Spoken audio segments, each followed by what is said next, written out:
Yabona empilweni uyokushaya lento yokuthi wena endaweni ofika kuyo ufuna ukuthi wena ubambe isitayela noma indlela abaphila ngayo kuleyo ndawo, uyolimala la.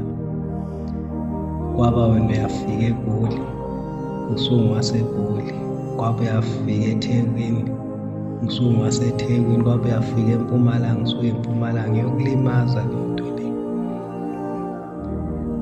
iyokulimaza leyo nto. Endaweni ifunda bona ukuthi baphila kanjani bese wena beku-understand ukuthi wena ungubani, uphila yiphi impilo.